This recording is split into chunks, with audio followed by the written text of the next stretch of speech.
الحمد لله وكفى وصلاة الله وسلامه على رسوله المصطفى وعلى آله وصحابته ومن تبعهم بإحسان إلى يوم الدين. ما بعد، أيها الأحبة في الله، الله تبارك وتعالى وحليه ضدك مؤمنين تأهوا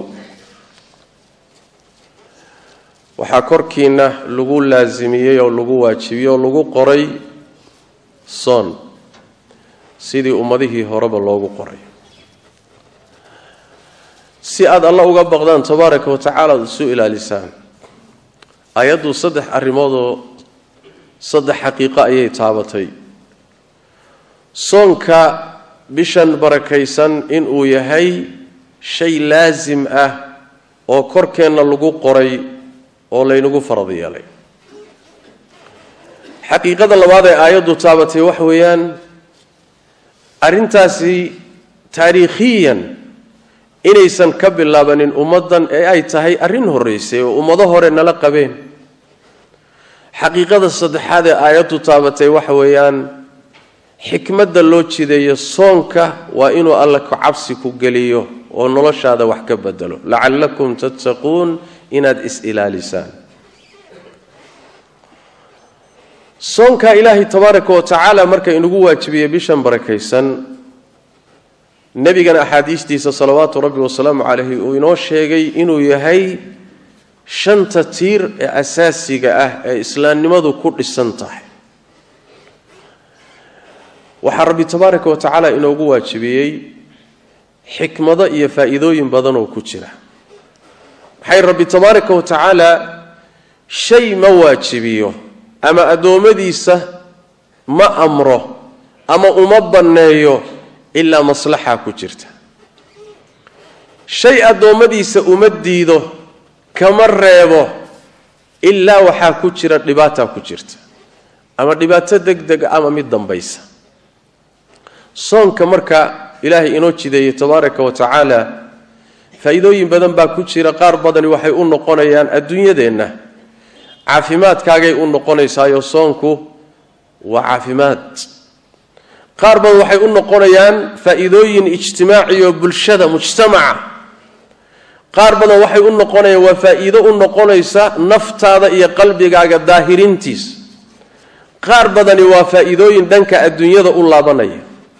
qaar badanina waa faa'iidooyin u laabanaya dhanka aakharo oo waa kuwa nabigeennu ku tilmaamay salawaatu rabbi wasalaamu calayh axaadiis fara badan oo ka mid yahay xadiiska nabigeenu leeyahay salawaatu rabbi wasalaamu calayh soonka markuu tilmaamayay in janno lagu muto cadaabna lagaga badbaado. nabigu wuxuu sheegay sallallahu alayhi wasallam jannada dhexdeeda waxaa ku yaala irid dadka sooman kaliya ay ka galaan. markay galaanna waa la xidhayaa gadaashooda cid dambe oo galaysa ma jirto. xaaji fadhiiso meeshaad fadhiiso dadka hadardarin.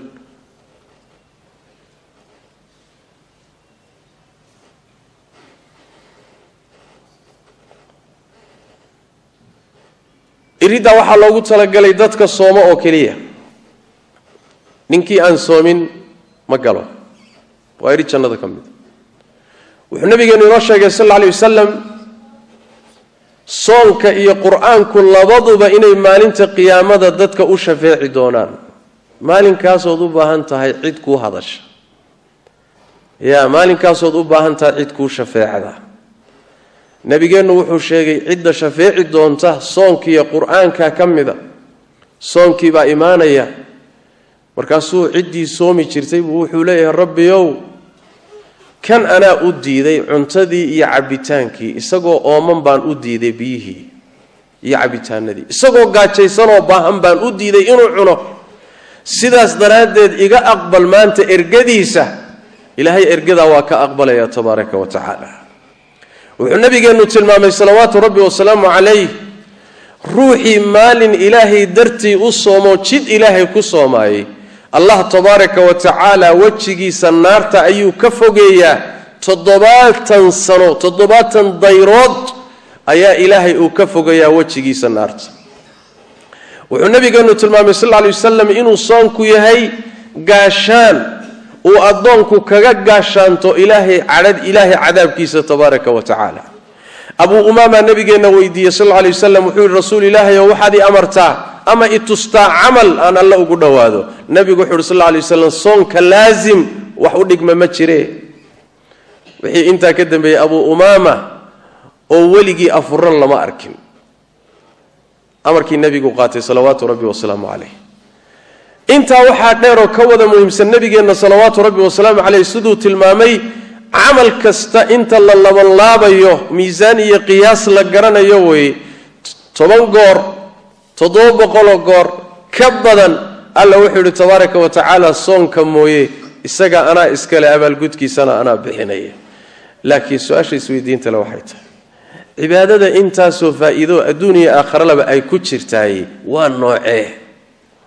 say u taala see loo gutaa halkana waxa la doonayaa in xoog la saaro dad badan oo kamida inaga mida fadaa'isha iyo khayrka faraha badan bay u hanqal taagayaan laakiin waxa ka sokeeyo loo baahan yahay in badan oo kamida dadka waxaad moodaa waa un laga gudbaa indhaha laga laliyaa adu timaada marka waxa lagaaga baahan yahay soonka waxa soo faa'iido laga helayaay waa soonka loo sameeyay loo soomay loo gutay sidii nabigu u jideeyay salawaatu rabbi wa salaamu alayhi waxa laga rabaa oo tiirka asaasiga ah inaad la timaadana loo baahan yahay in habeen kasta intaan waagu bariyin aad niyeysato soonka maxaa laga wadaa niyada inaad qalbiga gashatood go'aansato inaad soomayso bari taasi waa laazim habeenkii haday ku dhaafto oo niyadaasi aad ka tagto markaasi soonkaagu wax jira ma aha nabigeena sidaa yiri salawaatu rabbi wa salaamu alayhi ruuxi soonka habeenka aan niyoonin intaan waagu bariyin soon malahabu rasuulkeena yiri salawaatu rabbi wa salaamu alayhi sidaas daraadeed soonka ajirka aad ka helayso waajibka ah waa soon habeennimo la soo niyooday niyaduna waa qalbiga carabka in lagaga dhawaaqay ma sugno nabigeena kama sugno sallallahu alayhi wasallam wala saxaabadiisi aymadii saddexdii qarni midna kama sugna in la yiraahdo nawaytu sawma ghadin waa qalbiga inaad go'aan ka gaadho inaad soomayso niyadu waa inta waa qodob asaasi ah arinta labaadi wax weeyaan waagu markuu ku bariyo ila qorraxdu ka dhacayso inaad iska ilaaliso wixii soonkaaga wax yeelaya oo laba qaybood ah qaybi soonka way jabisaayo markay aad la timaado soonkaaga dhan waa u dhamaanaysaa maalin kale inaad soo celiso soo qalaysaana laazim kugu noqon doonto qaybta labaadina waa qaybaan soonka jabinaynin laakiin ajirkiisa baabi'inaya oo waxba ka soo reebayn qaybta hore ee soonka jabinaysay waa arrimo kooban oo loo baahan yahay inaynu ku baraarugno in badanna aan rajaynayo inaynu garanayno waxa koow ka ah cunitaanka iyo cabitaanka quraanka kariimka ah iyo ahadiista nabiga inoo sheegtay salawaatu rabbi wa salaamu alayhi waana lisla ogoliyo hadal badani kuma jiro qodobka labaadi wax weeyaan soonka jabiya waa waxaan cunitaan ahayn cabitaanna ahayn laakiin macnihii cunitaanka iyo cabitaanka ayuu leeyahay oo jidka wuxuu siinayaa wixii cunto uu ka helayay ama cabitaanka uu ka helayay taasina waxa weeyaan waa maadooyinka glucose ama biyaba ama wuxuun mawaada muqadiyada jidka dheefisa ee xididada laga qaadanayo waa faleebada xididada la iska siinayo ruuxa laga siinayo ayadana soonka waa jabinaysa maxaa yeelay cuntadii baa lagaga kaaftoomi karaa ila waqti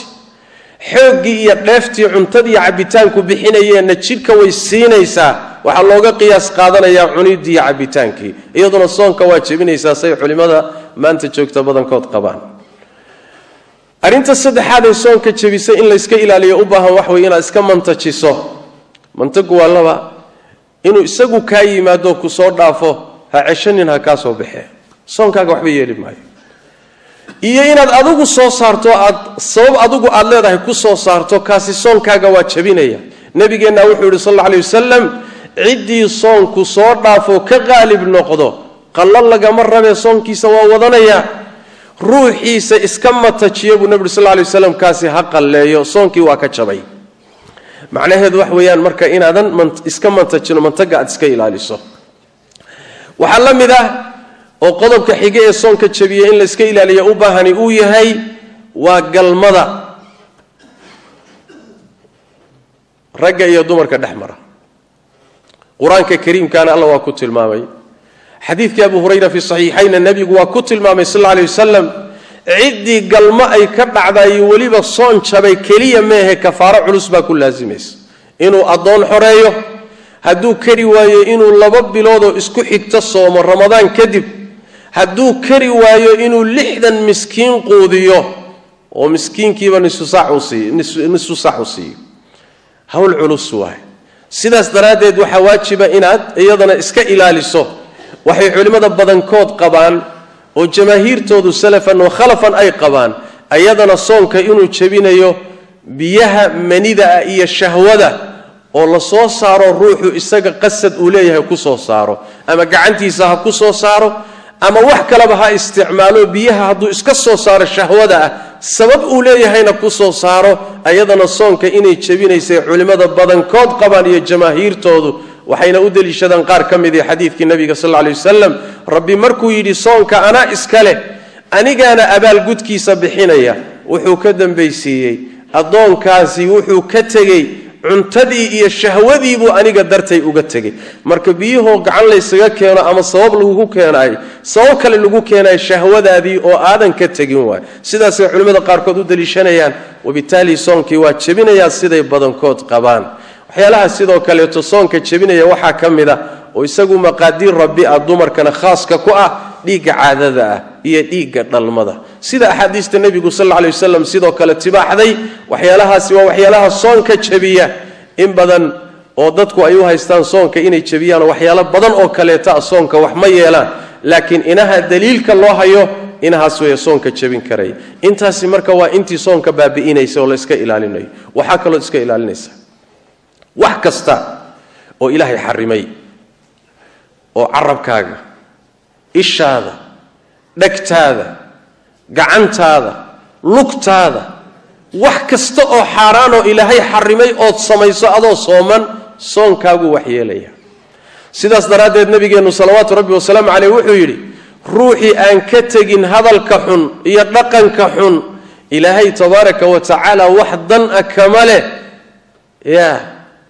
inuu cuntadiisa iyo cabitaankiisa ka tago inuu gaajoodo oomo ilaahay wax dana kamale ajirna ka heli maayo xadiid kale nabigeenu ku leeyahay sallallahu alayhi wasallam soonku ma aha inaad cuntadii iyo cabitaanka iska dayso intaasi soon ma aha laakiin soonka dhabti waxa weeye inaad afxumada iyo dhaqan xumada iska dayso